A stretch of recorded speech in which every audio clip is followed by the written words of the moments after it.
Você sabia que temos uma biblioteca inteira à nossa disposição? Através do Studio, você encontra 2 ambientes que são fundamentais para a sua experiência. O sistema Minha Biblioteca, com diversos livros responsivos e até mesmo leitura em voz alta para você conseguir adquirir conhecimento de qualquer lugar. Além disso, também temos a Biblioteca Unicesumar, com diversos periódicos e artigos científicos. Nestes 2 ambientes, você encontra as bibliografias básicas e complementares de todas as matérias do seu curso. Tá esperando o quê? Acesse unicesumar.edu.br/biblioteca e expanda agora os seus conhecimentos. Unicesumar EAD. O futuro começa agora. Olá, pessoal, tudo bem com vocês? Sejam muito bem-vindos à nossa semana 9 do módulo 51 de 2026. Então, hoje teremos nossa última aula, né? Nossa aula 9 da disciplina de controle estatístico do processo. Então, pessoal, se atentem aí aos prazos das atividades, prazos de agendamento de avaliação.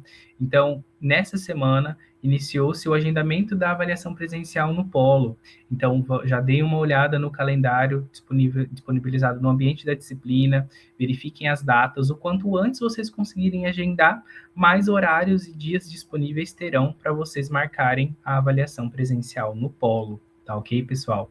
Então, lembrando que a avaliação ela é agendada pela opção avaliação digital, né, localizada no lado esquerdo, na tela inicial do ambiente estúdio de vocês, onde vocês vão agendar as avaliações de todas as disciplinas, né, que houver prova na disciplina. Então, verifiquem na composição de notas disponibilizada no mural de avisos, né, para vocês estarem verificando essas questões e agendando a avaliação de vocês.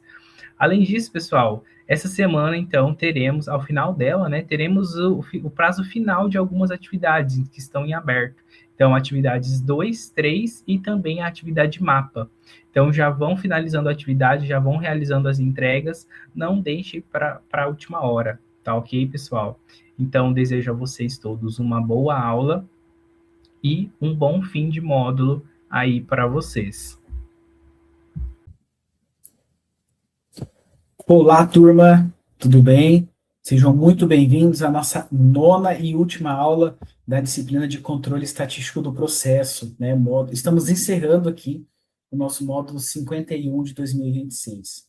Então, como vocês já devem estar cientes, em virtude do feriado, né? Então essa aula está sendo gravada, mas como tanto eu quanto a professora Isadora sempre reforça no início das nossas aulas ao vivo, em caso de dúvidas, vocês podem e devem nos acionar assim que tiverem, né, assim que forem surgindo dúvidas referente aos conteúdos, certo? Pessoal, vamos lá então. Na aula de hoje, o tema focal, né, da nossa aula de hoje é a amostragem de aceitação. Estamos falando do último capítulo do nosso livro didático, certo? E na aula de hoje, nós vamos ter como meta compreender e aplicar os planos de amostragem de aceitação, bem como interpretar os seus resultados, tá? Então, assim como nas outras aulas, nós precisamos saber exatamente onde nós queremos chegar, né? Então, ninguém constrói uma casa sem uma planta, né? Ninguém estuda qualidade sem metas claras, né? E o nosso foco aqui é compreender e, acima de tudo, aplicar, né, os planos de aceitação, de amostragem de aceitação. Então, assim, não faz sentido, né, que vocês somente apliquem as fórmulas, né?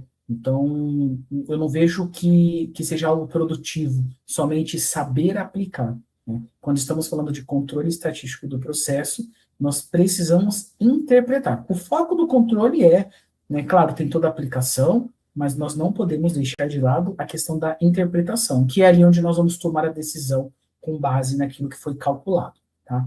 Então, no final da aula, vocês precisam, né, ser capazes de olhar para o resultado estatístico, né, e dizer com propriedade: esse lote deve ser aceito, esse lote precisa ser devolvido, esse lote está reprovado parcial. Então, vamos aprender, né, Nós vamos navegar um pouquinho sobre normas, sobre legislativas, né, entender quais são os riscos que estão envolvidos nesse contexto, para garantir que a qualidade do nosso processo, do nosso produto,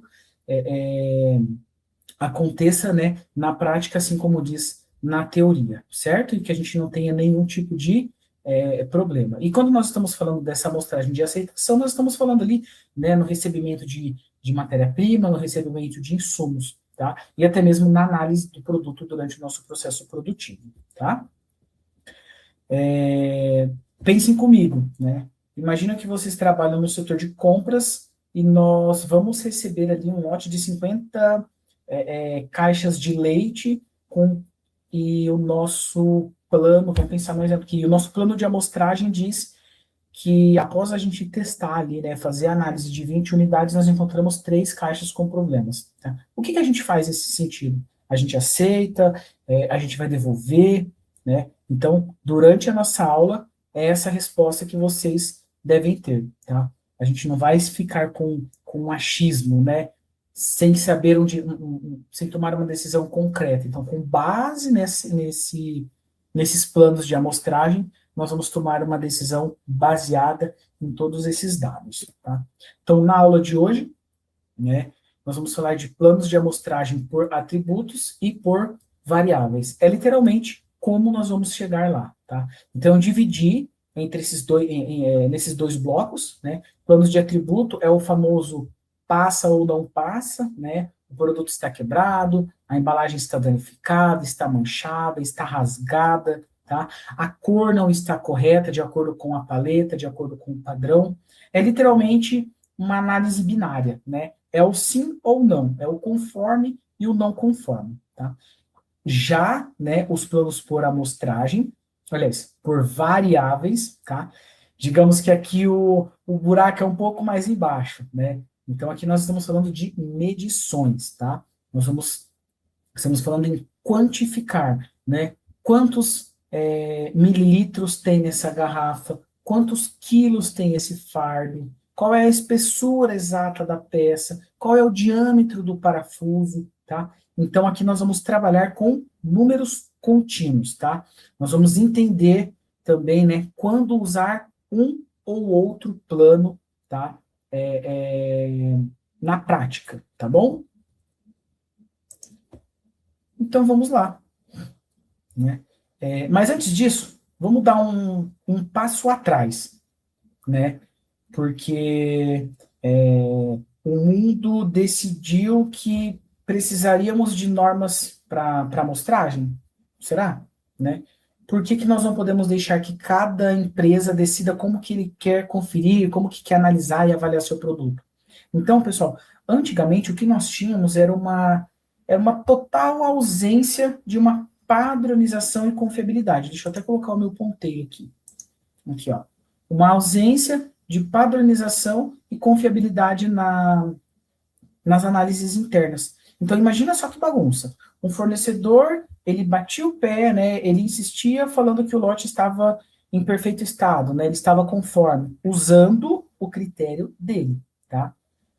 E o comprador, né, a outra ponta dizia que ele estava ruim, que ele estava fora do padrão, né? O que acontece? Eles estavam usando critérios completamente diferentes, tá? Sem uma base comum. Então, o que acontece? A análise interna perde a força e gera conflitos comerciais que, assim, intermináveis, né? Eu já vivenciei isso na prática quando indústria, que o meu cliente alegava que o meu produto estava fora de especificação, e nós, ao apresentar ali a nossa amostra de retenção e a todas as análises e laudos, nós provamos que o nosso produto estava, sim, dentro do padrão de conformidade. E quando nós fomos analisar mais a fundo, né, fazer análise de causa, estudar todo o contexto, né, e as principais diferenças, nós chegamos na conclusão de que o método de análise estava diferente, tá? Então, foi a partir dessa dor, dessa necessidade que surgiu, né, a necessidade de criar novas normas, né, técnicas que fossem universais, tá? Ou seja, nós precisávamos de uma régua igual, uma régua padrão, para que todos fizessem a análise e as aceitações seguissem o mesmo padrão, tá? E aqui, né, ó, o objetivo central é embasar tecnicamente a decisão de aceitar ou rejeitar um lote interno com base na análise de uma amostra representativa. Então, aqui é o coração da nossa aula. O objetivo central de tudo que nós vamos ver aqui na aula de hoje é literalmente, né, embasar tecnicamente a decisão de aceitar ou rejeitar um lote inteiro, tá? Então, a amostragem, ela não é um palpite, tá? Ela é uma ferramenta que nos vai dar dois benefícios, digamos assim, né? O primeiro deles é a economia de recursos, tá? Ou seja, tempo, ele é dinheiro. Então, nós vamos gastar energia, tá? Inspecionando somente o que é preciso, tá? Nós não vamos gastar energia fazendo a inspeção, analisando aquilo que não precisa, tá? E o segundo benefício é essa manutenção dos padrões de qualidade, ou seja, garantimos que o cliente receba exatamente aquilo que foi acordado, tá? Aquilo que foi definido ali no ato da compra, com base em ficha técnica, com base em toda a especificação, tá?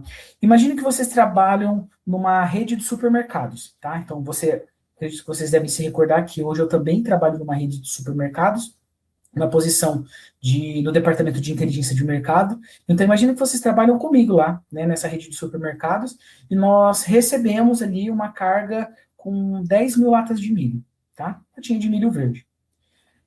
Se você não tem um plano técnico, tá? E decide olhar só um pouquinho, né, até entre aspas, só um pouquinho, né, de forma aleatória, a gente corre o risco de aceitar um lote com 20% de latas amassadas que vão mofar ali na prateleira, certo?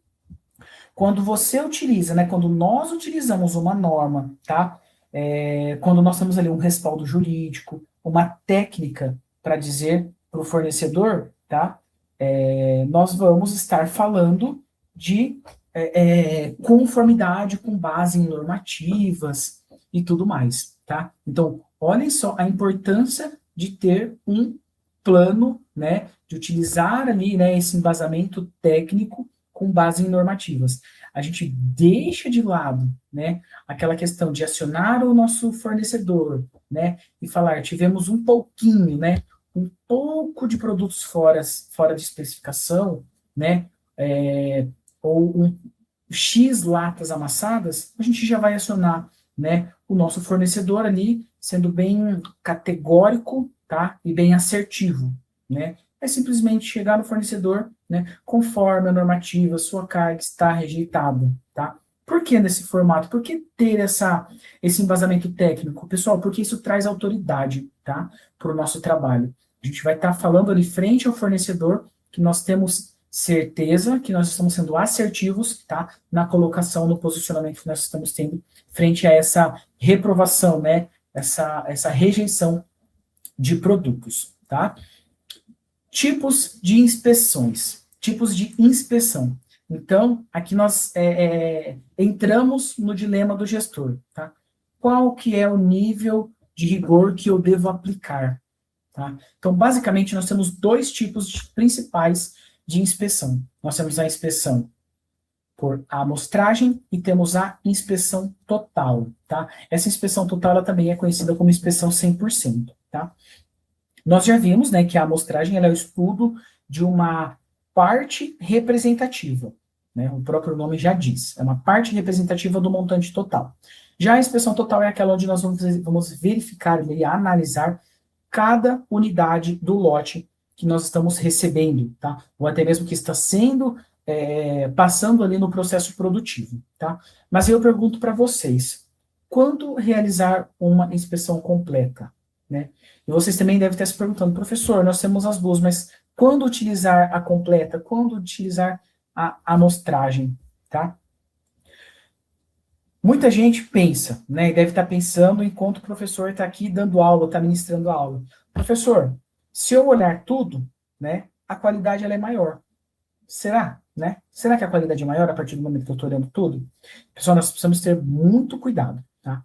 A inspeção 100%, ela é caro, né? Ela é lenta, tá? E acreditem se quiser, ela também é falha, tá?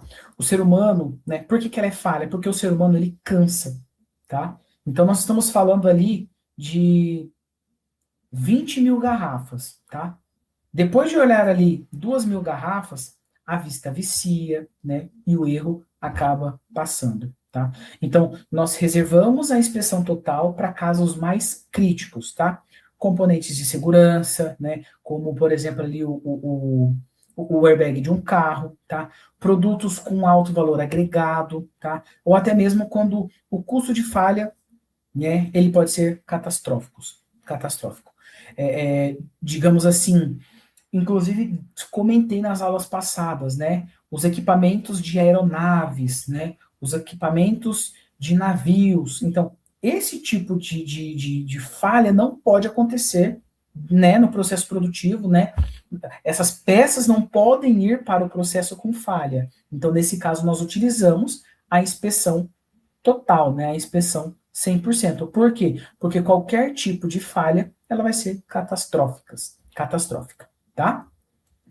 Um outro ponto muito importante aqui, pessoal, quando nós falamos de tipo de inspeção, é a aplicação da amostragem em produtos adquiridos de terceiros, tá? Então, quando nós compramos de um fornecedor, tá? Quando você compra de um fornecedor, você não tem controle total sobre o processo produtivo dele. Vocês concordam comigo?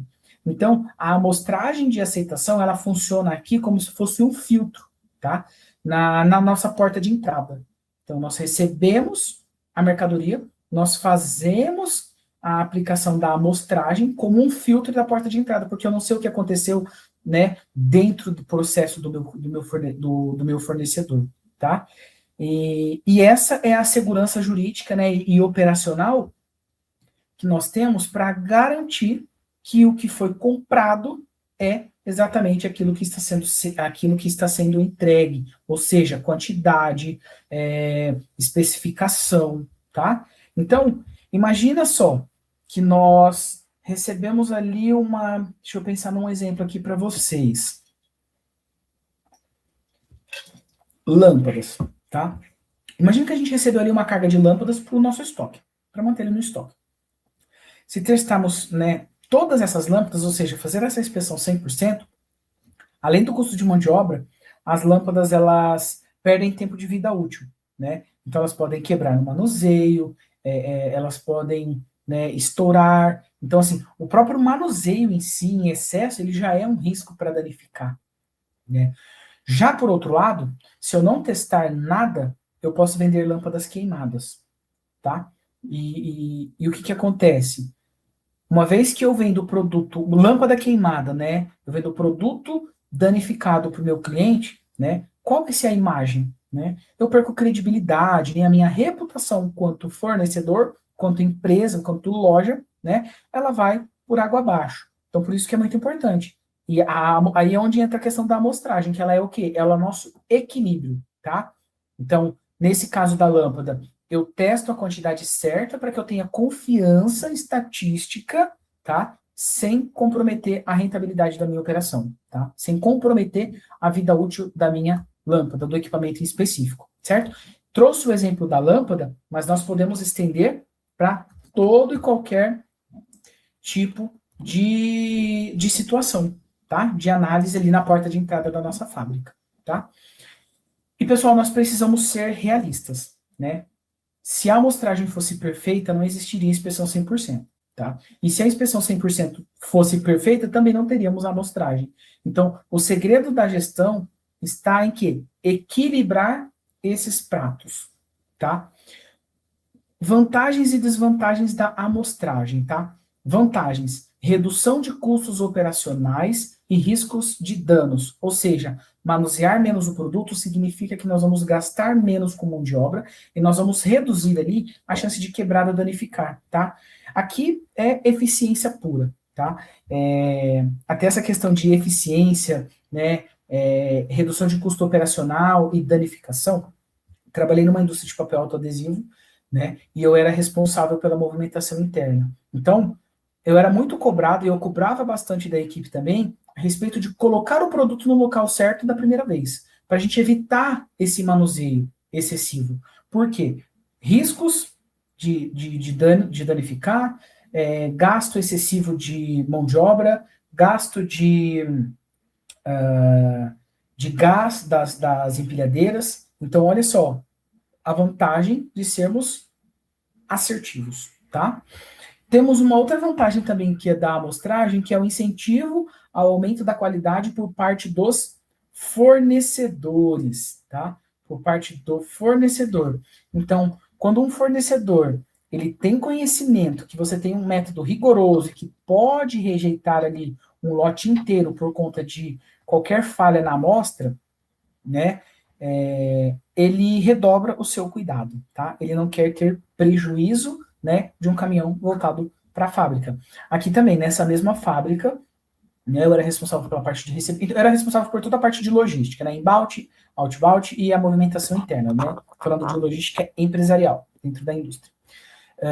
E o que acontece? Nós tínhamos um fornecedor, tá, que nós tínhamos muita perda de qualidade quando nós utilizávamos a matéria-prima dele. Então, o que acontece? Nós intensificamos a nossa amostragem. E tínhamos uma amostragem, um plano de amostragem, e passamos a fazer a amostragem 100% dos veículos. Então, a partir do momento que nós começamos a reprovar cargas, tá, a qualidade do produto mudou. Então, essa é uma realidade. Nós incentivamos o nosso fornecedor a garantir a qualidade do produto dele também. Porque para ele é prejuízo, né? É custos excessivos ele retornar com produtos, né? Para sua fábrica, para a origem, tá?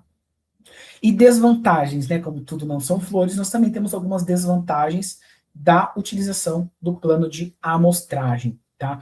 Que é a existência de riscos estatísticos nas decisões de aceitação. Pessoal, olha só, riscos estatísticos, tá? Como nós não estamos olhando tudo, sempre haverá uma chance, tá? Pequena, mas real, de aceitar um lote ruim ou rejeitar um lote bom, tá? Esse é um risco inerente à estatística, não tem muito para onde correr, tá?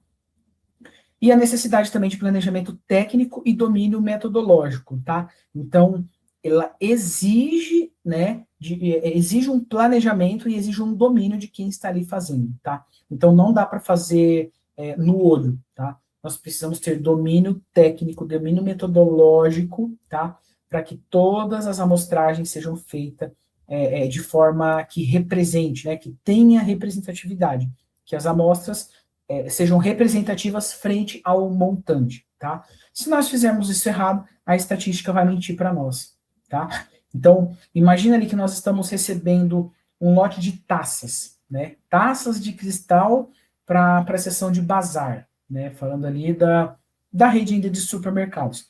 Então, se a gente optar pela inspeção total, tá? O custo de abrir cada caixa e o risco de um funcionário deixar cair é muito grande, né? Então, é bem maior do que o valor do próprio lote. Por outro lado, se a gente não se planeja, não tem um plano amostral muito bem definido, tá? E pegar apenas as taças de uma única fileira ali no recebimento, tá? O que acontece? O fornecedor pode ter colocado na frente as melhores caixas, né? As melhores taças. Então, isso também leva a chance ao erro. Então, nós precisamos ter um planejamento de toda dessa análise amostral que nós vamos fazer, né? Que faremos na prática, tá? Normas técnicas aplicáveis e sua importância. Aqui, pessoal, peço que vocês prestem bastante atenção, porque nós estamos falando de normativa. Então, se vocês querem ser respeitados como profissionais ali da qualidade, tá? Vocês precisam falar a língua das normas, tá? Então, não adianta chegar para um fornecedor e dizer que eu achei que um lote estava ruim, tá? Eu acho que, pessoal, nós não podemos fazer esse tipo de abordagem, tá? Lembra da credibilidade, da confiabilidade, da autonomia, tá? Nesse caso, nós precisamos estar muito bem embasados para que quando for necessário abordar um fornecedor, nós vamos chegar e falar, conforme a normativa 5426, este lote foi rejeitado, tá? é esse tipo de ponto, tá? E quando nós falamos de normativa, nós trabalhamos com 4 pilares principais, tá? A NBR 5426, que é a nossa bíblia, né, para inspeção por atributos, tá? Se o critério está bom, se ele está ruim, é nela que nós vamos buscar o plano, tá? A NBR 5429, ela é referência já direcionada para a inspeção por variáveis, tá? Então, quando precisamos medir, quando precisamos cronometrar, pesar, todos os critérios de decisão, vocês vão encontrar na normativa 5429, tá? A 5427 e a 5430, pensem nela como se fossem manuais de instrução avançado, tá? Então, elas são documentos complementares que vai nos ajudar na aplicação prática desses planos amostrais, tá? Então, ele vai facilitar a escolha do plano, tá? Ele vai nos direcionar, nos apontar qual que é o plano ideal para cada situação específica, tá? E vocês devem estar se perguntando, por que isso é importante na prática, tá? Pensem só que vocês estão ali negociando, tá? Um contrato de fornecimento de embalagens plásticas por uma grande indústria, tá? Se no contrato estiver descrito, tá, que a inspeção seguirá a normativa 5426, tá? Acabou a discussão subjetiva. Então, as regras dos jogos estão ali prontas, tá? Já estão definidas. Por quê? Porque vai padronizar os procedimentos. Isso vai trazer ali confiabilidade para as análises, tá? E, acima de tudo, pessoal, vai proteger a empresa de aceitar material que esteja fora do padrão de especificação, tá? Até mesmo por falhas de interpretação. Por isso que é muito importante ter essas normas ali, né, de cabeceira, tá? Quem trabalha com a qualidade, quem trabalha com inspeção, precisa ter essas normativas impressas ali, né, no canto da mesa, tá bom? Quando nós falamos de normas técnicas, tá? É como se fosse um juiz de futebol, tá? Trazendo aqui para vocês de forma lúdica. É como se fosse um juiz de futebol. Então, ele não inventa regras na hora, tá? Ele segue, né, o livro das regras da FIFA, tá? Então, as normativas são os nossos livros de regras. Sem elas, tá? Cada um vai apitar o jogo da forma que quer e o resultado vai ser prejuízo, vai ser produtos obsoletos no estoque, vai ser reclamações, o saque vai ficar bombando, tá? E claro, né, o NPS, a imagem da empresa, vai tudo por água abaixo. Por isso que é muito importante que vocês tenham todo esse embasamento técnico, certo? Vamos focar agora, então, né, nos planos de amostragem para atributos. Então, entendemos um pouco do contexto, agora nós vamos entrar no ponto, né, de amostragem para atributos, tá? Ou seja, é focar no sim ou não, tá? A natureza dos planos de amostragem por atributos, pessoal, ela é qualitativa, tá? Ou seja, ou o item vai atender, assim como nós falamos nas cartas de controle por atributos e por variáveis, segue o mesmo contexto, tá? Ou o item atende o requisito, ou ele é um item defeituoso, ou não tem meio termo, tá bom? É uma lâmpada que não acende, é um rótulo de cerveja que veio colado torto, é uma fruta que passou do ponto de maturação, a dimensão de um equipamento, a dimensão é a cor de uma embalagem, tá? É a dimensão de parafusos, de pregos, tá? Então, esse é a natureza ali qualitativa, tá? Nesse cenário, pessoal, a padronização, ela se torna muito importante, tá? Ela acaba não sendo opcional, né? Ela não é opção, ela é realidade. Ela é o que garante se o critério de defeito, né, seja, digamos que assim, justo, né? Justo e aceitável para ambas as partes, tá bom? Então, para operacionalizar esse plano de amostragem, a NBR 5426 ela oferece 3 caminhos principais para a escolha de qual, né, vamos utilizar, e vai depender muito da estratégia de custo e de tempo, tá? A primeira delas é o plano de amostragem única, tá? Que ele é o mais direto, digamos assim, tá? Nós vamos lá, nós retiramos uma amostra e nós contamos, né, os defeitos e nós vamos decidir se aceita ou não, tá? Ele é rápido, tá? mas ele pode exigir uma quantidade maior, né, uma amostra maior, para que a gente tenha segurança e confiança naquele resultado, tá? E nós temos também o plano de amostra dupla e múltipla, tá? O plano de amostra dupla é quando nós temos uma segunda chance, digamos assim. Então, se a primeira análise for inconclusiva, tá? Nós partimos para uma segunda rodada de amostras, tá? Geralmente ali ela vai permitir que a gente trabalhe com amostras iniciais menores, tá? Pelo fato de ter uma segunda chance, tá? E quando nós estamos falando de amostras múltiplas, tá? É a evolução da amostra dupla, tá?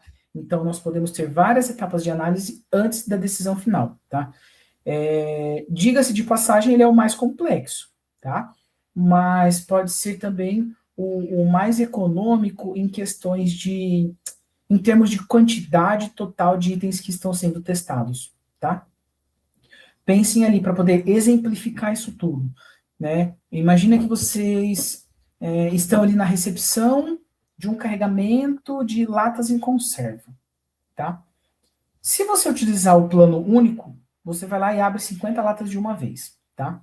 Olha que se tem estufamento, olha se está amassada, e você vai decidir o que fazer, tá?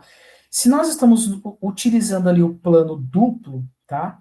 Você poderia até abrir apenas, né, as 20 latas nessa primeira amostra, tá? Se ela estiver perfeita, você aceita logo de cara, né, e parte para outras atividades. Agora, se tiver dúvida, né, um número médio ali de defeitos que gera dúvida e tudo mais, aí sim você vai lá e abre mais 20, tá? Então, vocês viram a sacada, né? O plano duplo ou múltiplo, eles economizam tempo, tá? Da equipe e da conferência ali, né? Se o fornecedor for bom, tá? Pelo fato de pegar amostras menores e auxiliar na tomada de decisão, tá? Plano de amostragem única, tá? Como o próprio nome já diz, é o tiro curto, né? Ele decide por sua simplicidade operacional, tá? A velocidade ali da tomada de decisão que nós vamos ter frente àquele processo. Então, o funcionamento dele ele é lógico e matemático, tá? Nós retiramos uma única amostra de tamanho N, ó, olha só, né? Uma única amostra de tamanho N do lote. Após essa inspeção, tá, dessa amostra, nós contamos o número de unidades defeituosas, que chamamos de D, tá? Então, D é a quantidade a quantidade de defeitos, tá? E a regra é a seguinte: se o número aqui, ó, se seja menor ou igual ao número, então, se o número de defeitos encontrados, ou seja, D, for menor ou igual ao número máximo permitido, que é o C, tá? O lote, ele acaba sendo aceito, tá? Então, ele entra para o nosso estoque. Agora, se for o contrário, se D for maior que C, aí não tem conversa, o lote ele é rejeitado. Então, olha só, seja uma única amostra de tamanho N, se uma única amostra de tamanho N é retirada do lote, caso o número de unidades defeituosas identificadas como D seja menor ou igual ao número máximo permitido, que é o C, o lote ele é aceito. Caso contrário, ele é rejeitado, tá? E pensando ali em vantagens, né? Nós temos uma vantagem pela simplicidade na tomada de decisão. Então, essa simplicidade na tomada de decisão é a grande beleza desse plano, tá? Então, não existe margem para dúvida, tá? Ou até mesmo subjetividade por parte do inspetor, tá? É preto do branco. Isso vai facilitar muito, né, até na questão de treinamentos ali, na questão da recepção, né, de forma que a gente consiga acelerar ali o fluxo de materiais que estão sendo recebidos e inspecionados ali no nosso recebimento, certo? Plano de amostragem dupla, tá? Então, agora, vamos esquecer ali, né, a rigidez ali do plano único, tá? Por um momento. Vamos falar de flexibilidade, tá? O plano de amostragem dupla, tá? Ele é fantástico. Eu gosto bastante dele. Por quê? Porque ele nos dá uma zona de incerteza para decidir com mais justiça, tá? Então, a lógica aqui, ela é muito simples e objetiva. Então, ó, duas amostras de tamanho igual são previstas, certo? Duas amostras de tamanho igual são previstas, mas apenas uma é inicialmente analisada. A decisão pode ser tomada após a primeira análise, ou seja, inconclusiva. A segunda amostra será avaliada, tá? Então, nós preservamos, né? Nós prevemos duas amostras de igual tamanho, tá? Mas nós começamos analisando apenas uma, tá? E é como um filtro aqui por etapas, tá? Então, nós temos cenários otimistas, tá? Nós temos cenários pessimistas e nós temos cenários de dúvida, tá? O cenário otimista, né, a primeira amostra, ela tá tão boa que nós já de cara, imediatamente, nós vamos aceitar este lote, tá? Cenário pessimista, a primeira amostra, ela nem é tão ruim, tá? Que você, ou melhor, ela está tão ruim que a gente acaba rejeitando o lote, né, de imediato, ali na hora, sem perder muito tempo, tá? E a duvidosa, né, é quando, digamos que os defeitos ficaram ali no meio do caminho, tá? E é aqui que você chama a segunda amostra para desempatar o jogo, tá? Então, é nesse caso. Nós temos 3 cenários para a primeira amostra, né? E daí, quando nós nos deparamos com um cenário duvidoso, tá? Aí sim, nos desperta ali, a gente inicia a análise da segunda amostra, tá? Vamos ver esse exemplo aqui, ó. Supondo amostras de 50 unidades, se a primeira contiver até uma falha, o lote é aceito. Mas, se mais de 2, é rejeitado. Com 2 ou 3 falhas, a segunda amostra ela é utilizada e a decisão se baseia no total de falhas entre ambas, tá? Então, imagina que nós temos um lote e nós decidimos utilizar ali 50 unidades, né, nessa amostra. O primeiro passo, tá? Analisar essas 50 unidades. Bem simples. Se nós encontramos ali 0 ou um defeito, parabéns, lote aceito, né? Vamos colocar para dentro e vamos dar sequência no fluxo. Se eu encontrar mais de 3 falhas, opa, imediatamente eu acabo reprovando, ou seja, está fora do padrão, tá? Agora, se estiver entre 2 ou 3, aí entra a dúvida, né? Aí inicia ali aquela zona de dúvida, e é onde nós acaba não aceitando e nem rejeitando o lote. Nós passamos para o segundo passo, que é uma análise. Então, nós pegamos mais 50 unidades, tá? Lembrando, pessoal, se a amostra 1 tem 50, a amostra 2 também precisa ter 50, tá? Aí, no total, se o total acumulado ali dessas 100 amostras for no máximo 3 falhas, opa, bola para frente, nós aceitamos. Se passar de 3, aí o lote acaba sendo devolvido. Perceberam, né, a dinâmica ali da interpretação de 3 ou mais, né?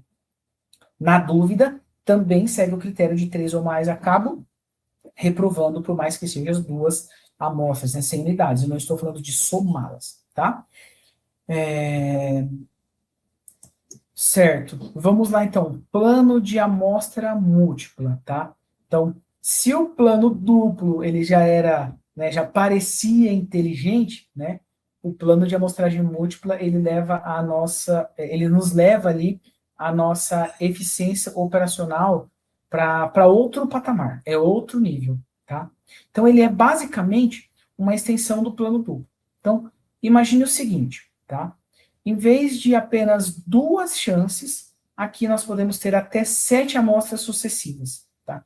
Então, a decisão de aceitar ou rejeitar um lote, ela pode acontecer na primeira, na segunda, ou somente lá na 7ª amostra, tá? Vai depender de como essas unidades analisadas vão se comportar, tá? E por que alguém escolheria algo tão complexo, né, para trabalhar? Justamente pela eficiência e pela flexibilidade operacional, tá? Então, com o plano múltiplo, as amostras individuais, elas são menores, né? E se eu se o seu fornecedor, né, envia ali um lote perfeito, né, ou um lote completamente fora do padrão de especificação, você consegue tomar essa decisão, né, quando utiliza essa amostra múltipla, porque nós estamos falando de amostras pequenas, tá? Estamos falando de amostras menores, tá? Então, a gente só vai acumulando ali as amostras se o lote estiver literalmente, né, exatamente na risca da incerteza, tá? Então, imagina ali uma inauguração de uma nova loja, tá? Como que nós estamos planejando a inauguração dessa loja? Então, o volume de mercadoria que está chegando é gigantesco quando nós estamos inaugurando, né, uma loja. Então, a quantidade de mercadorias é grande. Se eu usar um plano múltiplo para conferir, por exemplo, fardos de refrigerante de um fornecedor como a Ambev, né, digamos assim, ela nos permite ali, né, liberar caminhões muito mais rápidos. Agora, se as primeiras 5 ou 10 unidades ali estão perfeitas, o plano já permite aceitar, tá? Então, você não precisou abrir 50 caixas ou 100 caixas, tá? E isso é literalmente a questão da eficiência. Isso é ganho, né, de produtividade quando o pátio está cheio, né? E nesse cenário de inauguração, de receber mercadoria de todos os fornecedores, cada minuto ele é muito valioso, tá, pessoal? Então, de modo geral, falando do plano de amostragem múltipla, né, ele nos dá, ele dá um pouco mais de trabalho, né, na questão de planejamento, ou seja, para o gestor planejar, tá? Mas dá muito menos trabalho para o conferente que está lá na linha de frente, né, na doca, executando todo esse processo, tá? Desde que o fornecedor também mantenha um bom padrão de qualidade. E lembre-se, uma vez que nós temos um plano de amostragem muito bem definido, né, isso vai refletir na melhor qualidade de produtos, né, o nosso fornecedor, né, ele vai garantir maior qualidade desses produtos, né, que está nos entregando, porque sabe que nós somos rígidos, né, ó, a empresa X ela é rígida no recebimento, então isso acaba garantindo melhor qualidade também dos nossos produtos.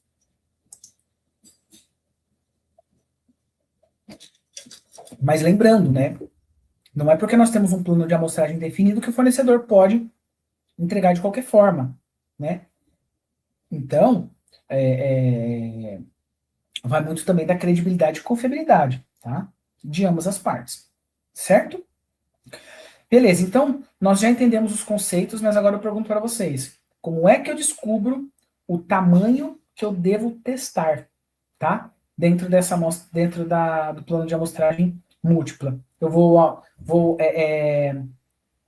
analisar ali, vou testar 10 unidades, 50 peças, 100 peças. Então, aqui eu trago para vocês o código alfabético do tamanho amostral, tá? Pessoal, o objetivo dessa tabela, ela é simples, tá? Ela vai nos ajudar, vai nos direcionar, né, na determinação de uma letra, tá? Ou código, digamos assim, que vai definir exatamente o tamanho da amostra que nós devemos usar nesse nosso plano de inspeção por atributos. Não confundam. Até o momento falamos de plano de inspeção por atributos, tá? E é a tradução do tamanho do lote, tá? Para o esforço dessa inspeção. Então vejam que nós temos 3 níveis de inspeção, tá? Nós temos o nível 1, que a exigência é menos rígida, o que depende do histórico do fornecedor, tá? Então, usamos isso quando o histórico do fornecedor ele é impecável, tá? E a gente confia nele, né, de olhos fechados, tá? O nível 2... O nível 2 acabou não saindo daqui. Nível 1 e 2. O nível 2 a gente precisa, digamos, ele acabou não saindo aqui, mas o nível 2 é o nível padrão, o nível normal de inspeção que nós vamos usar, né, na maioria dos casos. E já o nível 3 são situações em que exigem, que as exigências são maiores, tá? Então, o nível 3 é onde digamos que é onde a chapa esquenta, tá? É onde a chapa esquenta. Nós usamos quando as exigências são maiores, tá? talvez um fornecedor novo, talvez é um produto que deu problema recentemente. Lembram do exemplo das bobinas de papel, que nós passamos a fazer a amostragem 100%? Então, este é o momento que nós poderíamos ter tomado a decisão de utilizar a amostragem múltipla, tá? E temos também a questão dos níveis especiais, tá, pessoal? Que eles são usados quando nós precisamos de uma inspeção extremamente rápida e econômica, tá? Imagine aí materiais de baixíssimo valor, né, ou até mesmo uma inspeção preliminar apenas para ver se o caminhão pode ou não pode ali encostar na doca para iniciar o processo de descarga, certo?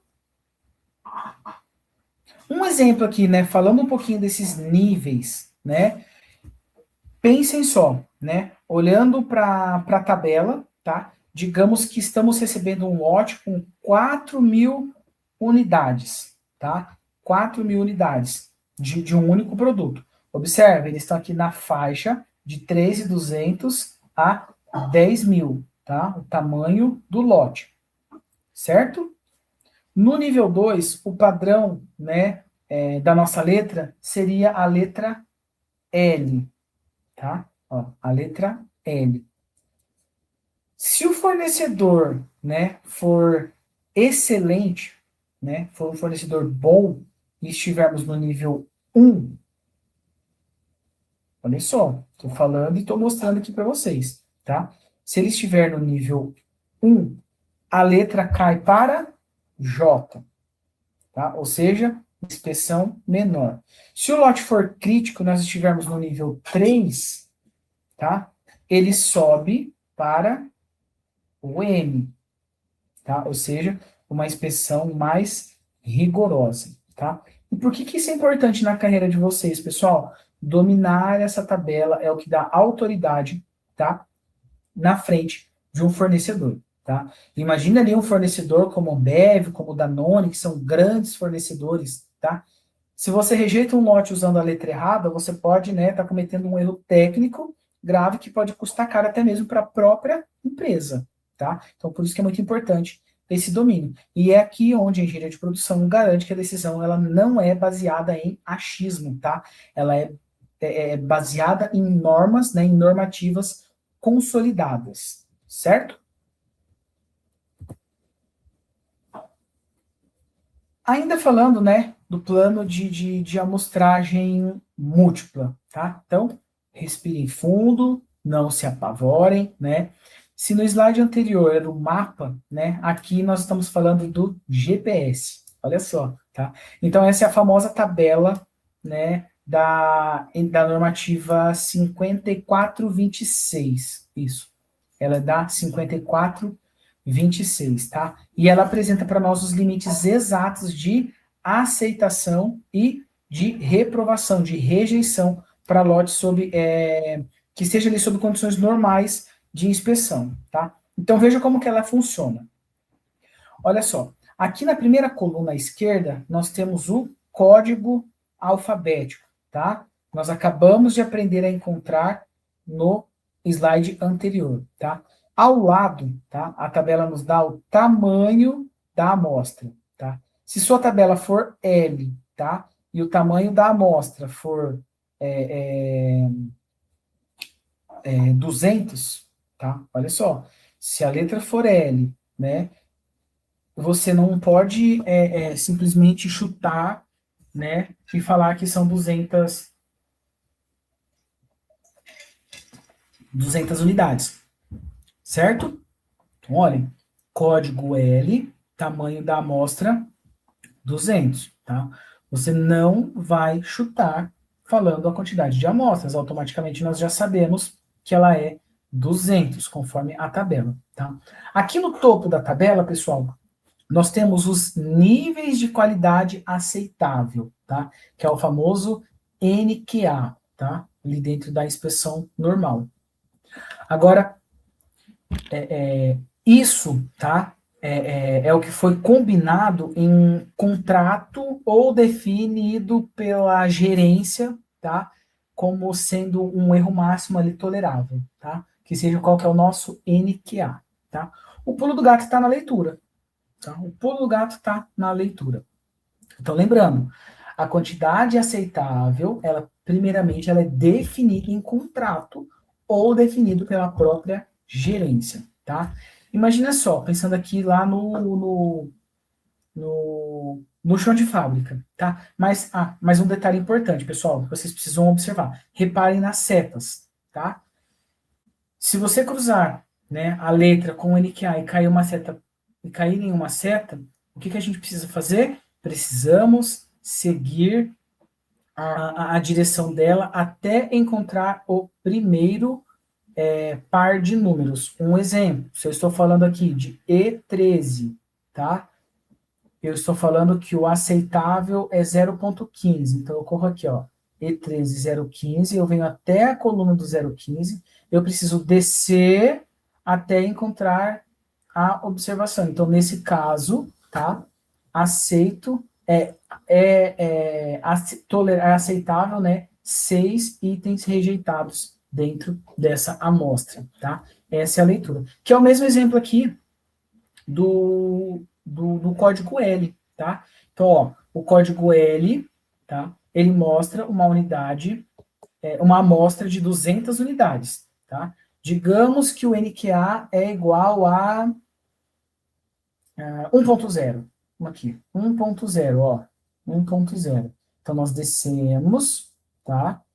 E nós encontramos aqui na mesma linha. Nesse caso, nós não vamos considerar somente a flecha, nós não vamos considerar a flecha, tá? Porque quando nós fazemos o cruzamento aqui matricial, nós vimos, né, que nós temos um encontro de informação aqui entre a coluna e linha especificada, tá?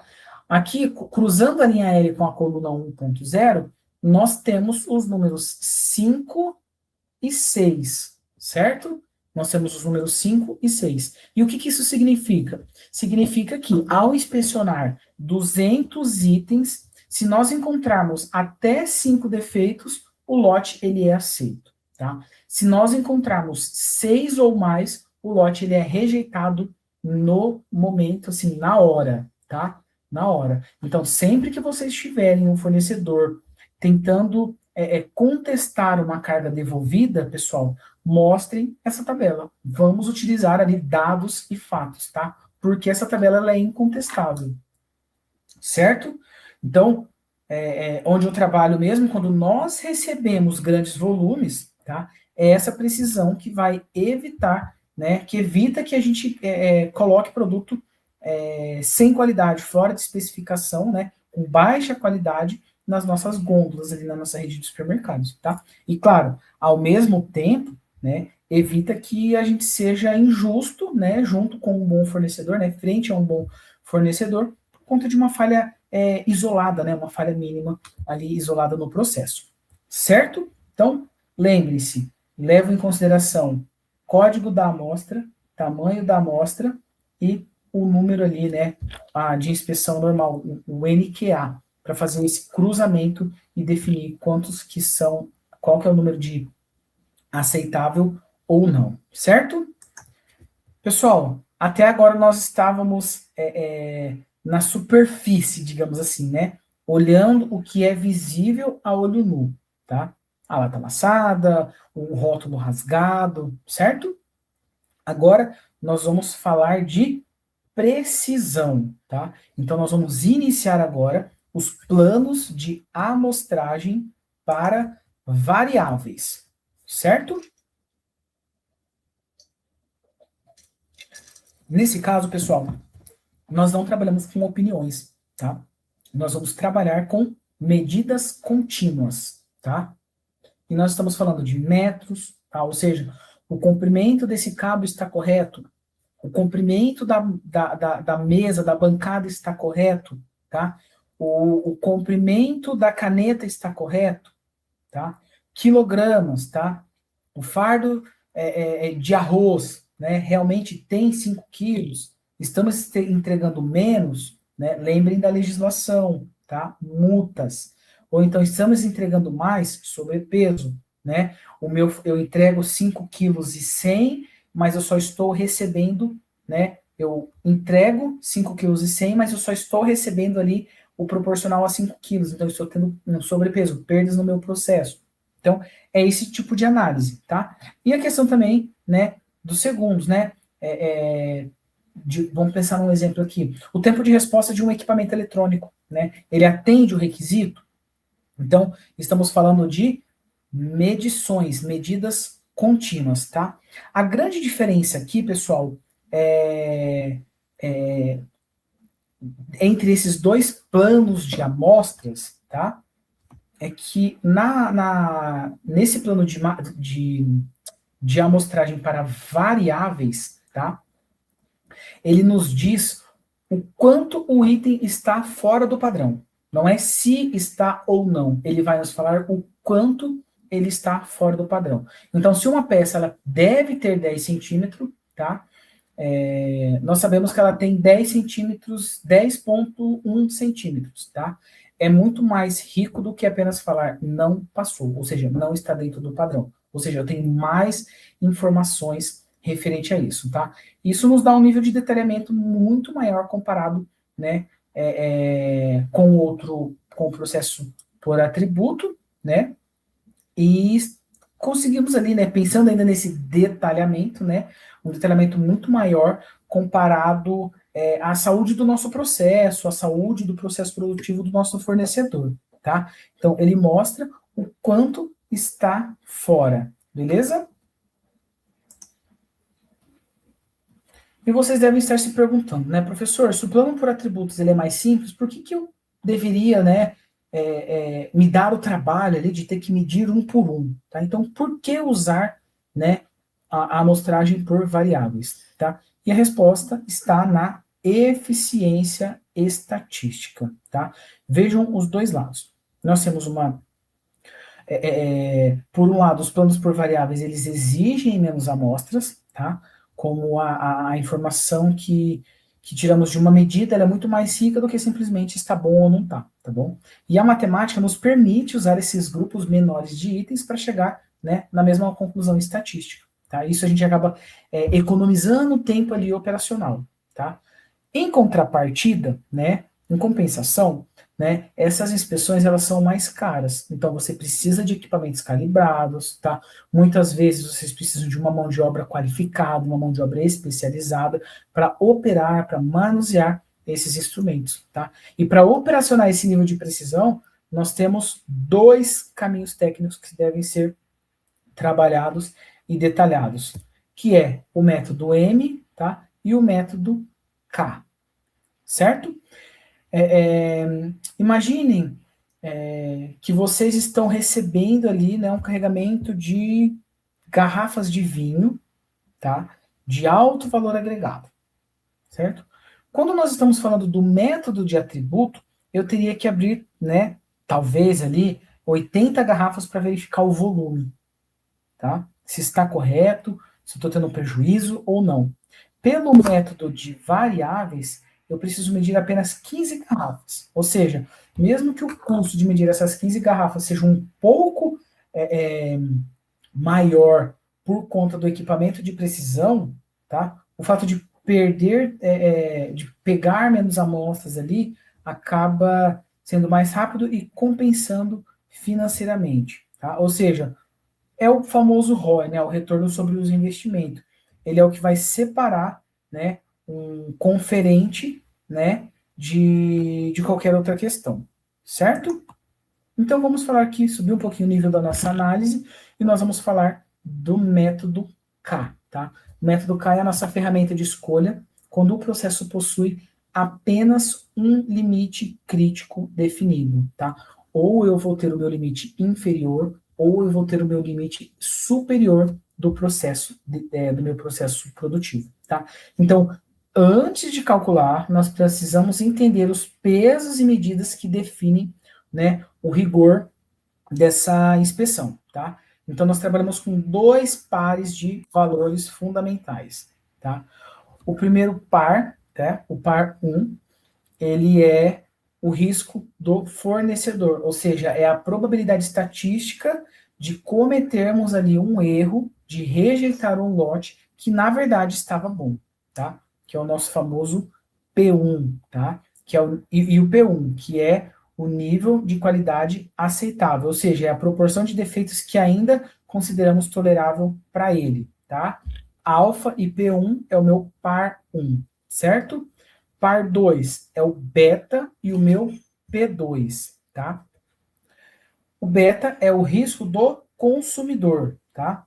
É perigoso, digamos que é o perigo, né, de aprovarmos um lote que está ruim e não deveria estar no nosso estoque, tá? Em outras palavras. E quando nós estamos falando do P2, que é o nosso nível de qualidade limite, é o NQL, é aquela proporção crítica, tá, de defeitos que, caso seja atingida, torna ali, né, o nosso lote reprovado, ou seja, inaceitável, né, para a nossa operação, para o nosso processo produtivo, certo? Então, gravem isso. P1, risco do fornecedor e proporção aceitável de defeitos. Par 2, risco do consumidor, tá? É o beta, e a proporção crítica de defeitos, tá? Vamos dar início, então, aos procedimentos. Então, quando nós estamos falando do método K, a primeira coisa que nós vamos fazer é determinar a distância média, determinar a distância Z entre a média de valores das amostras coletadas, tá? Então, o Z do meu limite inferior vai ser a minha média das amostras coletadas menos o meu limite inferior de especificação, tá? Dividido pelo meu desvio padrão, tá? Então, aqui nós estabelecemos um valor crítico para essa proporção de itens não conformes, o qual chamaremos de índice K, tá? Enquanto o valor de K for maior do que o valor, aliás, enquanto o valor de Z for maior que o valor de K, o lote poderá ser aceito, certo? Então, já entendemos os conceitos de risco, certo? E como que eu vou descobrir agora o valor de K, que é o meu limite crítico, tá? E o tamanho da minha amostra? Como que eu faço essa medição, essa definição, tá? Então, aqui nesse caso, no método K, nós não precisamos de fórmulas, tá? Aqui nós vamos usar o nomograma, tá? Alguém já ouviu falar do nomograma? Então, olhem só, parece uma teia de aranha, né? Então, observe aqui. Ela parece complexa, tá? Parece difícil de interpretação, tá? Mas ela é um facilitador incrível ali para quem sabe utilizar, para quem sabe fazer a leitura, tá? E para usar essa ferramenta, pessoal, nós vamos precisar dos dois pares de valores que nós definimos anteriormente. Quais são esses pares? De um lado, nós vamos ter a fração de defeitos, P1 e P2, e do outro lado nós vamos ter a probabilidade de aceitação, né? Que seria aqui o nosso 1 menos alfa e beta, certo? E aqui as frações de defeitos, P1 e P2, certo? De um lado e do outro. E aqui ele vai ser basicamente um cruzamento, que nós temos a lógica do cruzamento. O segredo aqui, pessoal, é traçar duas retas que vão se cruzar, tá? Exatamente sobre essa grade, sobre essa teia, né, de aranha, certo? Então, a primeira reta, aqui embaixo, tá vendo? Dá para vocês observarem, ó. A primeira reta, ela vai cruzar o meu P1 com o meu 1 menos alfa, certo? Ela vai ligar o meu NQA à probabilidade de aceitação do fornecedor, tá? E já a segunda linha, ela vai ligar o meu NQL, ou seja, o meu nível de qualidade, certo?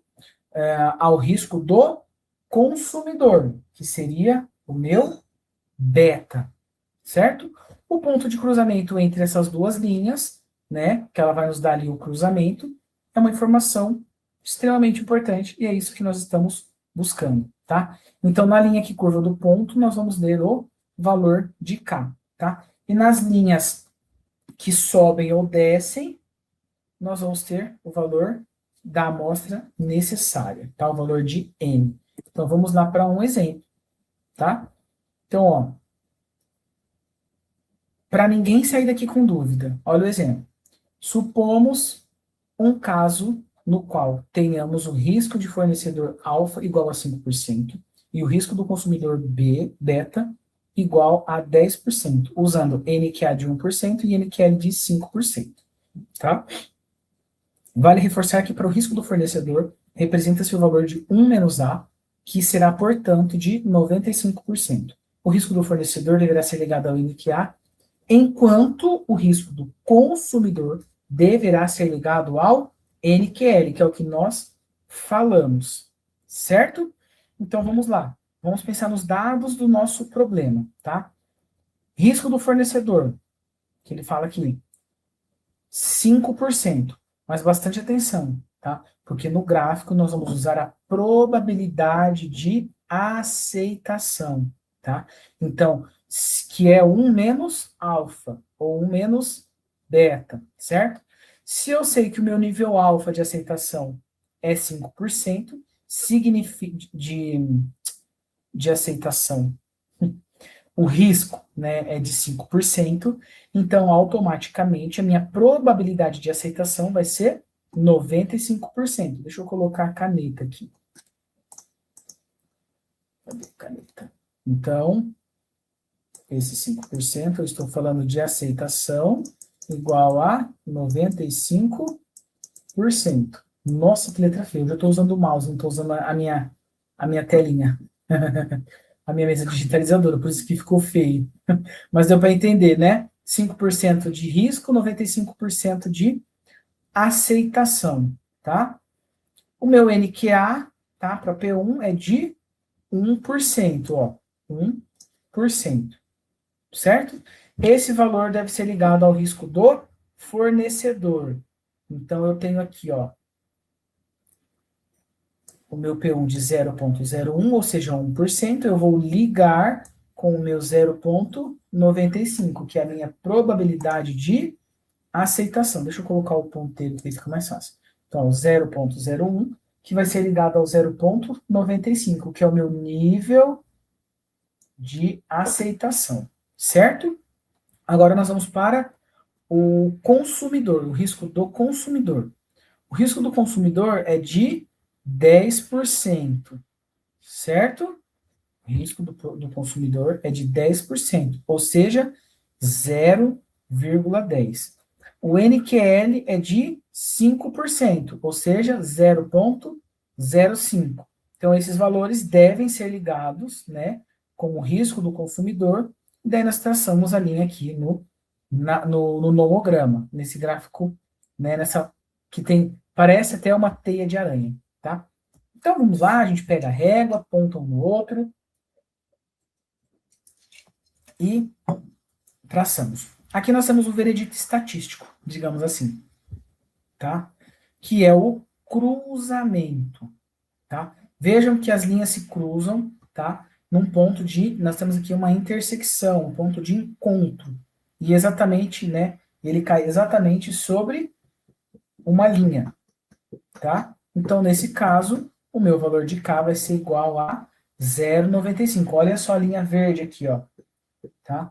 Ele está um pouquinho abaixo do 2,0. Então, considera-se ali, né, 1,95. E o que isso significa para nós, tá? Esse 1,95. Significa que este fornecedor, tá? Que para esse fornecedor, digamos assim, tá?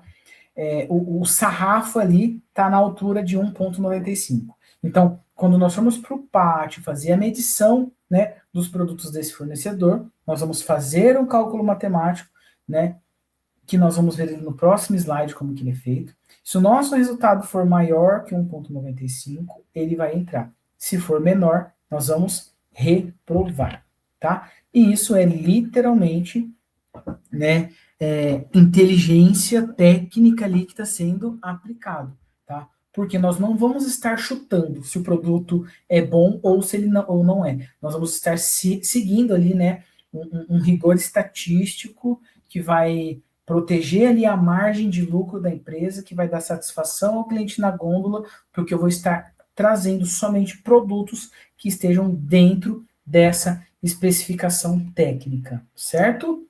Então, aqui, ó, 0,95 95, que é o cruzamento entre essas duas linhas que foram traçadas, certo? E se nós não conhecermos o desvio padrão do lote, o que nos impediria de calcular Z? Como resolver essa situação? Então, agora que nós encontramos nosso valor, né, crítico de K, vem a pergunta, né, que eu acabei de fazer aqui. Professor, se eu não conheço o desvio, como que eu vou calcular o valor de Z, tá? E quantas peças realmente eu devo inspecionar? Então, aqui, pessoal, a solução ela é simples e prática, tá? Então, vamos usar exatamente o mesmo nomograma que nós apresentamos ali no slide anterior, tá? A técnica do cruzamento de informações, tá? Então, olha para o ponto onde essas duas linhas se cruzam, olha só, o ponto onde as duas linhas se cruzam, tá? Que em tese é o K igual a 1,95. A partir desse cruzamento, nós vamos seguir as linhas internas da grade, tá?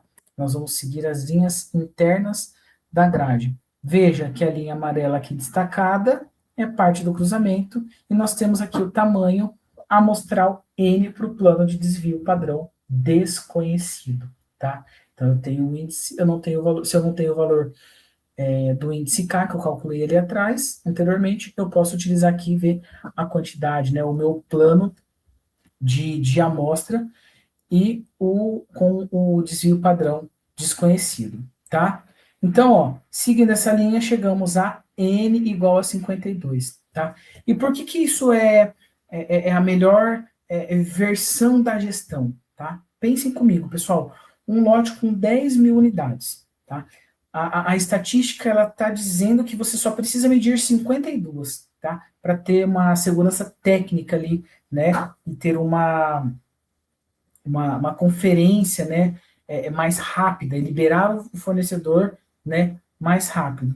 Então, nós não vamos precisar adivinhar o desvio, nós não vamos precisar desviar, ficar no achismo, tá? Aqui a gente trabalha, né, direcionado, com menos esforço, com mais cérebro e sempre fundamentado, né, com uma fundamentação técnica atrelada às decisões que estão sendo tomadas, tá? Então, bem simples, basta fazer o cruzamento, seguir aqui na horizontal, na vertical, que nós definimos aqui o tamanho da amostra para o plano com delta desconhecido, certo?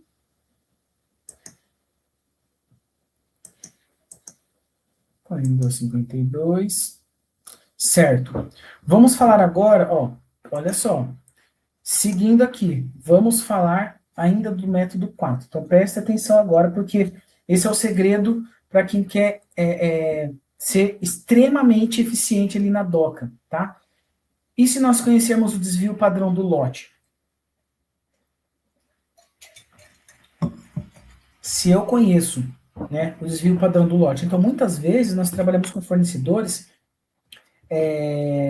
tão estáveis, né, que o histórico dele já nos diz tudo, né, e nós já sabemos também qual que é a variação, qual que é o desvio padrão daquele produto, tá? Então, quando nós temos essa informação do desvio padrão, a estatística, ela vem, né, e vem como um prêmio, né, ela nos premia.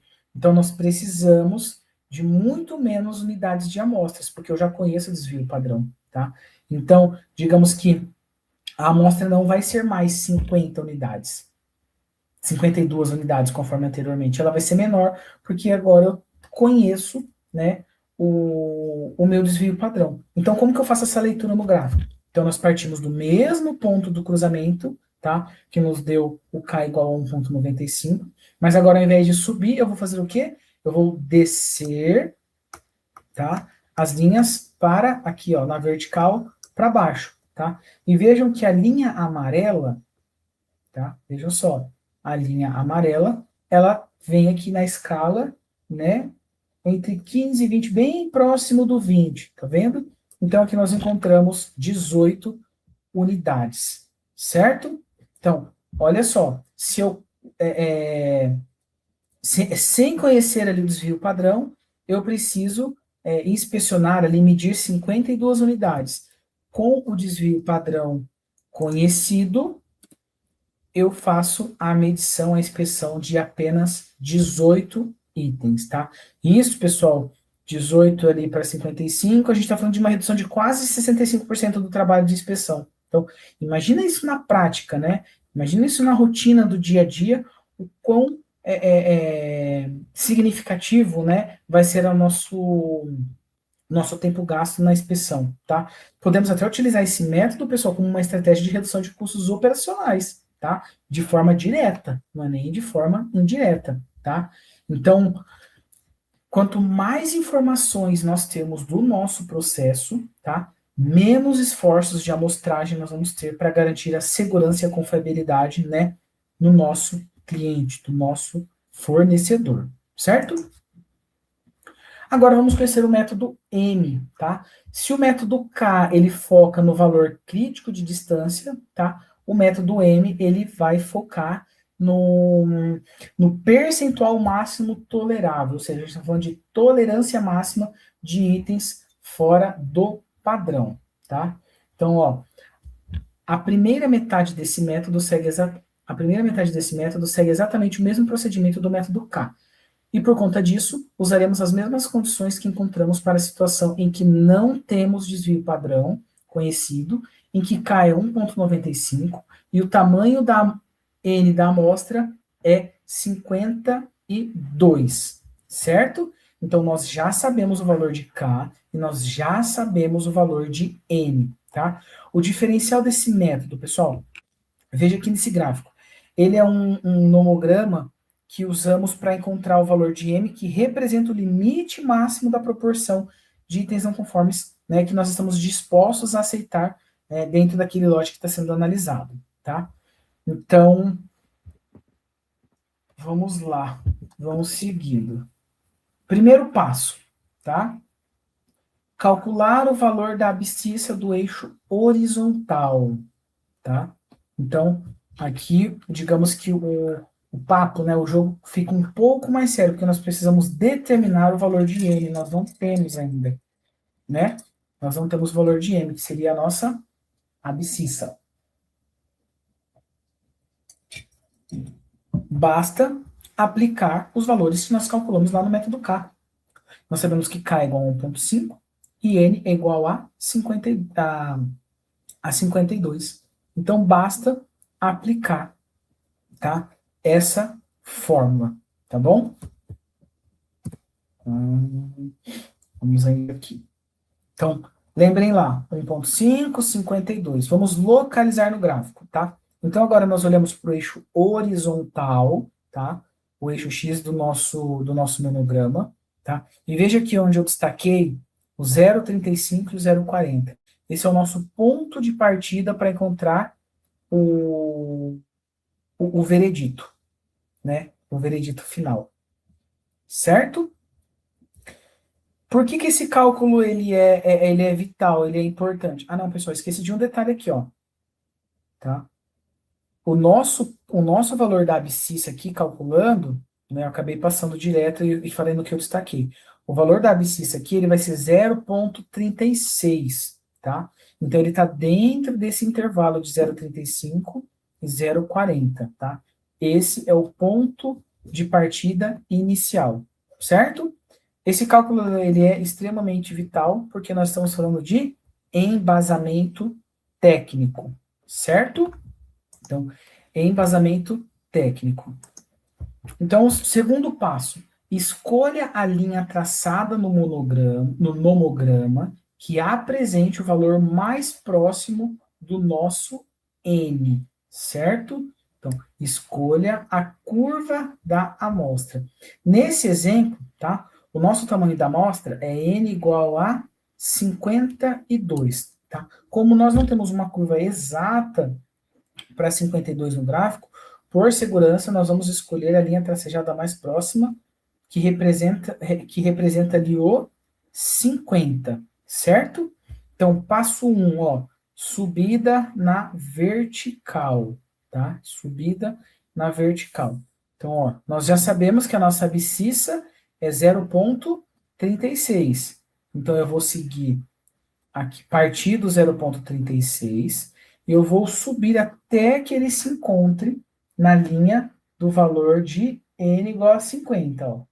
N igual a 50, que é o mais próximo do 52, certo?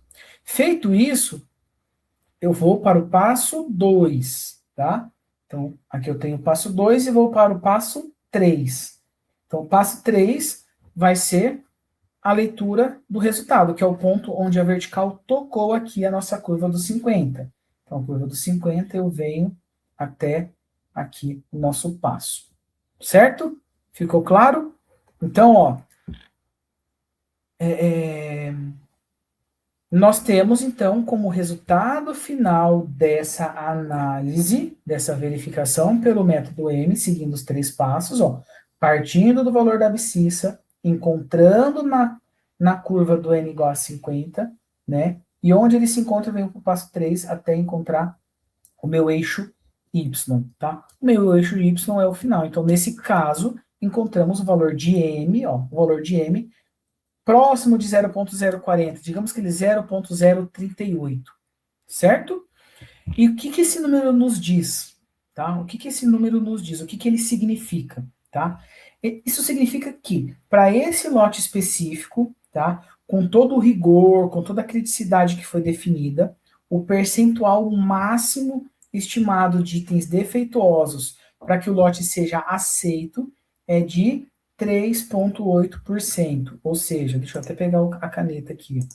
Ó, 0,038 aqui, 0,038 é a mesma coisa que 3,8%. Ou seja, o meu valor de M, nós falamos anteriormente, que é a quantidade de lote a quantidade máxima do lote que pode ser rejeitado para que o lote seja aceito. Caso seja superior a 3,8, nesse caso nós já imediatamente nós descartamos o lote, certo? Então aqui, ó, M igual a 0,038. Beleza? Agora é a hora do veredito. Né? Então, nós já sabemos que o nosso limite de aceitação é 0,038, ou seja, 38%. Agora, nós precisamos descobrir o valor de P, tá? Que é o percentual estimado de itens defeituosos que realmente estão dentro daquele caminhão, daquele veículo, daquela amostra que acabou, né, de ser analisado, de ser investigado. Tá? E aqui nós temos algumas regrinhas, tá, pessoal? Bem simples para auxiliar na nossa tomada de decisão. Então, se o meu valor de M for maior que o valor de P, o lote está dentro, né, do aceitável, ou seja, ele pode entrar para o estoque, ele vai ser aceito. Se o meu valor de P for maior que M, tá? Se o P for maior que M, seria o inverso, né? O lote, ele está abaixo do mínimo aceitável, ou seja, ele não está dentro da expectativa combinada, então ele deve ser rejeitado, tá? E vocês devem estar se perguntando, como que eu vou determinar o valor de P, tá? Para determinar o valor de P, é necessário determinar o valor de Z. Opa, é necessário determinar... Opa, passei demais. É determinar o valor de Z, tá? Então, vamos lá. Vamos para um exemplo, tá? Para poder facilitar aqui, né, a contextualização e a compreensão. Então, supomos que tenhamos encontrado, para o nosso exemplo, uma média igual a 355 ml, com o limite inferior sendo 345 ml em cada lata. Consideremos o desvio padrão igual a 5. Pela equação 1, encontramos o valor de Z, tá? Equivalente a 2, tá? Então, o que acontece? Nós temos ali o passo a passo, localizamos o valor da amostra, que é 52, substituímos verticalmente, encontramos ali o valor de Z, que é igual a 2, ó, o valor de Z na tabelinha. Então, subo, faço o cruzamento, identifico o valor de Z como Z igual a 2, tá? E aplico para achar o meu valor de P, tá? Então, olha só. N igual a 50, passo 1, subo até encontrar a minha curva, certo? Que é a equivalência.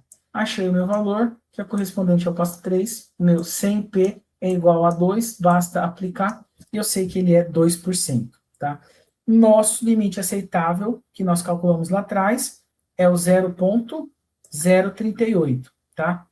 Então, como nós encontramos m igual a 0,038, ou seja, 3,8%, o valor é superior ao encontrado de P, tá? Então, nesse caso, nós podemos aceitar o lote que foi analisado, certo? E para fechar com chave de ouro o método M, tá? As variáveis que nós precisamos olhar para a norma, né, para que oficialize, né, esses números, é a normativa 5426 e a 5429, que ela faz o quê? Ela expõe os valores que podem ser aceitos. Deixa o professor colocar o ponteiro aqui. O ponteiro. Os valores que podem ser aceitos para cada tamanho de amostra, tá? Então, dessa vez, os valores a serem consultados são aqueles obtidos para a variável K, conforme visto na tabela, tá? Então, lembra que nosso exemplo lá atrás, nós encontramos K igual a 1,95, certo?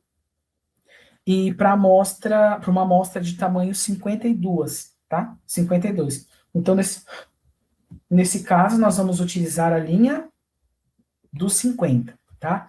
Se olharmos e considerarmos aqui o NQA igual a 1, tá? Basta fazer o cruzamento. Então, considerando que temos um K igual a 1,95 para uma amostra de tamanho 52, utilizamos o NK igual a 1, podemos dizer que nossas estimativas estão bem próximas do que a normativa 5429 indica, tá? Então, vamos lá, ó. 50 unidades, venho até igual a 1, ó, 1,93, certo? E os nossos cálculos foi de 1,95, certo? Então, está extremamente próxima, né? A norma exige, né, que seja próximo de 1,95. Isso prova que o uso do nomograma, tá? E os cálculos que nós fizemos estão precisos e estão confiáveis, tá? E com isso, pessoal, tendo como base toda essa aplicação e essa interpretação com base nas normativas, tá? Nós não teríamos problema nenhum em acionar o nosso fornecedor para uma devolução, ou até mesmo tomar uma decisão interna, né, dentro do nosso processo produtivo, no que diz respeito à questão de análise, né, dos produtos que estão sendo produzidos ali na minha linha de produção, certo? E para finalizar, né, para fechar com chave de ouro, né, a nossa disciplina e a nossa aula de hoje, tá? Ó, então encerramos aqui o estudo sobre os planos de amostragem, baseados nas normas NBR 5426 e 5429. Todo o conteúdo apresentado pode ser visto como um guia prático para a aplicação desses métodos já normatizados, tá? Embora não seja necessário memorizar todos os valores e procedimentos, é fundamental que o profissional saiba interpretar corretamente as tabelas e compreender os conceitos, tá? Por trás dessas normas. Por isso que nós sempre batemos na tecla. Saber aplicar, saber calcular e, principalmente, interpretar, tá? Então, entender a lógica desses planos é tão importante quanto aplicar qualquer ferramenta da qualidade. E lembre-se de que as normas podem ser atualizadas, tá? Por isso, manter-se atento, atualizado e em constante aprendizado é essencial para a prática profissional na área da qualidade, tá? Então, pessoal, lembrem-se, normativa, legislação, elas precisam ser, né, livro de cabeceira, apostila de cabeceira, tá? Deve ficar na bancada, na nossa mesa, né, de trabalho, principalmente para profissionais que trabalham nessa área, tá? E que toda a interpretação seja feita correta e muita atenção nessas atualizações, tá? Muita atenção, né, muito cuidado com as atualizações, certo? Pessoal, então, encerramos aqui a nossa aula, tá? A nossa última aula do módulo 51 da disciplina de Controle Estatístico do Processo. Muito obrigado pela presença, pela participação de todos vocês. Desejo muito sucesso. Ainda ficamos nos bastidores, caso vocês tenham dúvidas, né? Por favor, nos acionem para que todas as dúvidas sejam respondidas, tá? Sanadas. Porque, digamos que aqui, durante a nossa aula, durante a graduação, é o momento de errarmos, tá? Então, para que quando a gente for aplicar na prática, tá? Nenhum erro venha acontecer, para que a gente esteja mais preparado, mais respaldado frente a essa situação, tá? Muito obrigado pela atenção de todos, desejo sucesso e espero encontrá-los em outras disciplinas. Um abraço, fiquem com Deus e tchau, tchau.